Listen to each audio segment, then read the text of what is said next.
अब्बास अंसारी के बाद उमर अंसारी को जमानत के तौर पर इलाहाबाद हाई कोर्ट से बड़ी राहत मिल जाती है। लेकिन राहत मिलने के बावजूद भी अंसारी परिवार से दुखों के बादल छट नहीं रहे हैं।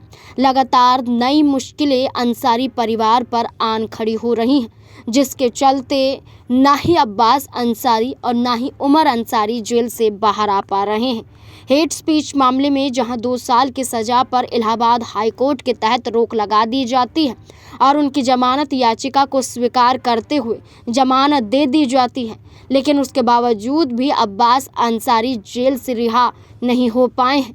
तो वहीं दूसरी तरफ उमर अंसारी को भी इलाहाबाद हाई कोर्ट से जमानत मिल जाती है, लेकिन उमर अंसारी के खिलाफ एक हिस्ट्री शीट खोल दी जाती है, जिसके बाद एक नई मुसीबत में उमर अंसारी अब फंस चुके हैं।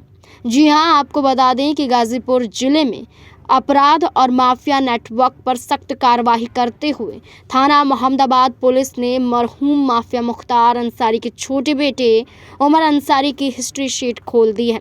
हाल ही में उमर अंसारी को लखनऊ आवास से फर्जी हस्ताक्षर मामले में गिरफ्तार किया गया था। इस मामले में उनकी मां अफसा अंसारी फरार चल रही थी, लेकिन उसके बावजूद भी फर्जी दस्तावेज तैयार किए गए थे, हस्ताक्षर करवाए गए थे, ये पेश भी किए गए थे, जिन्हें फर्जी बताया गया और उमर अंसारी की गिरफ्तारी हुई। लेकिन 2 दिन पहले ही इलाहाबाद हाई कोर्ट से उन्हें जमानत मिल जाती है, लेकिन जेल से बाहर आने से पहले ही आपको बता दें कि पुलिस ने उनकी हिस्ट्री शीट खोलकर नया पेच फंसा दिया है। आपको जानकारी के लिए बता दें कि पुलिस की रिपोर्ट के मुताबिक उमर अंसारी IS 191 गैंग का सक्रिय सदस्य बताया गया है। आरोप है कि वे कूट रचित दस्तावेजों के जरिए धोखाधड़ी से सार्वजनिक जमीनों पर कब्जा करता है।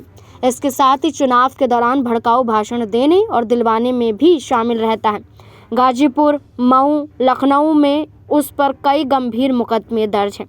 इनमें धोखाधड़ी, जालसाजी, सरकारी संपत्ति क्षति निवारण अधिनियम, चुनावी अपराध और लोक प्रतिनिधित्व अधिनियम जैसी धाराएं शामिल हैं। उनके खिलाफ गाजीपुर के मोहम्मदाबाद थाने से लेकर मऊ और लखनऊ की अदालतों में कई मुकदमे विचाराधीन हैं। पुलिस सूत्रों के अनुसार उमर अंसारी पर सख्ती से निगरानी रखना बेहद ज़रूरी है। हिस्ट्री शीट खुलने के बाद अब उनकी हर गतिविधियों पर पैनी नज़र रखी जा रही है, यानी कि अब उनकी रिहाई में भी अड़चन आ गई है। रिहाई भी अब उमर अंसारी की कुछ दिनों के लिए या कहें कि अगली सुनवाई तक के लिए या अगली कार्यवाही तक के लिए नामुमकिन मानी जा रही है।